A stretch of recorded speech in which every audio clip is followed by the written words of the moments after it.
understand like colonization and displacement and how people like colonized people, diasporic people have learned how to make do with what they have access to, like make the best out of the resources that they have.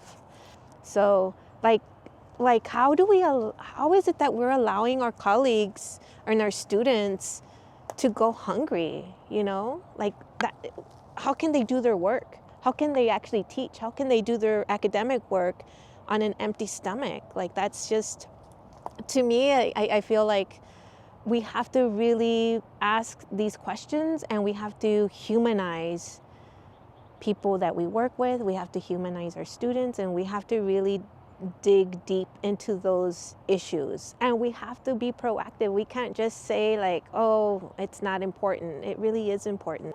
Dr. Saldan, can you tell us a little bit about what food sovereignty is? What does it mean?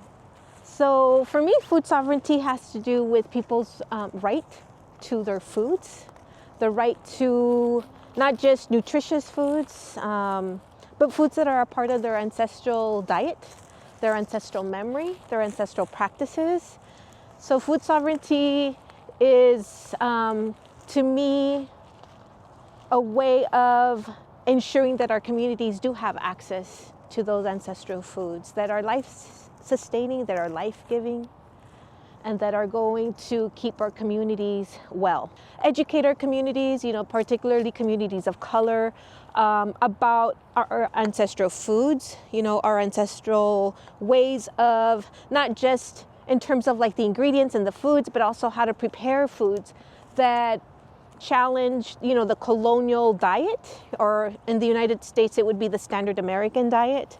So it's not just integrating foods that are indigenous to the land, but also learning, you know, culinary techniques that our ancestors, you know, created or innovated, right, before colonization.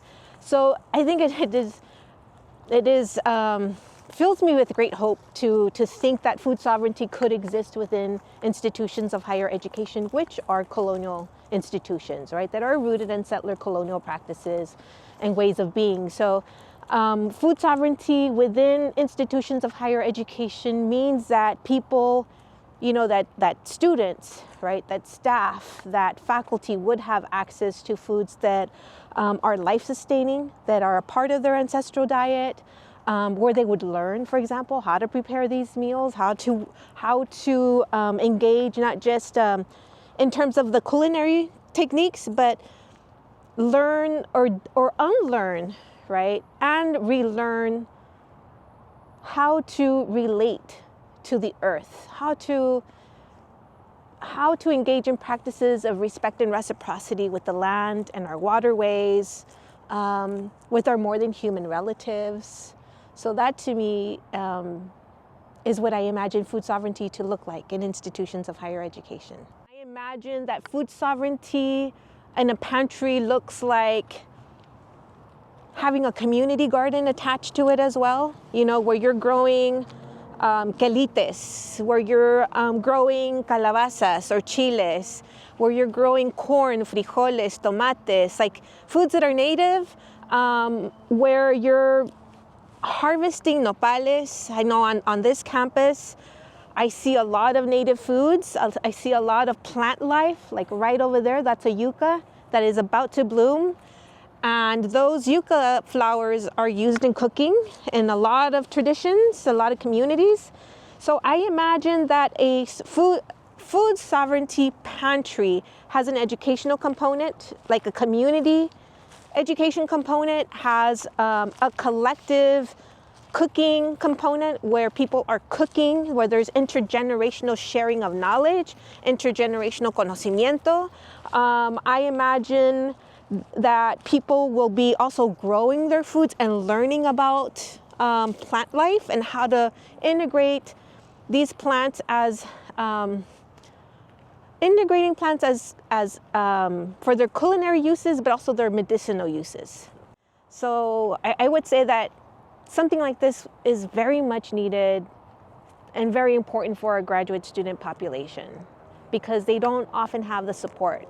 even financial support. They don't have as many opportunities for scholarships, right, that maybe undergraduate students have. They might not have access to community or the traditional campus life, right, access to that support system. So, because they are working full time and they're taking classes in the evenings, there has to be a way to ensure that our graduate student population does have access to a food pantry that is accessible to them, and where they are also preparing meals, right? Unlearning or relearning how to prepare meals in community with and for their families. Like, I've heard people use the metaphor of fuel. I just need, like, food is fuel. I just need fuel in my body. It's like, wow, like, fuel is actually killing our planet. But food should be life-sustaining. It should, we should think of ways to give back to the earth and give back to our communities and not harm our waterways, not harm our earth, and always give gratitude for what the earth provides, what our mother provides. So I think that would be beautiful to have something like this at UTSA.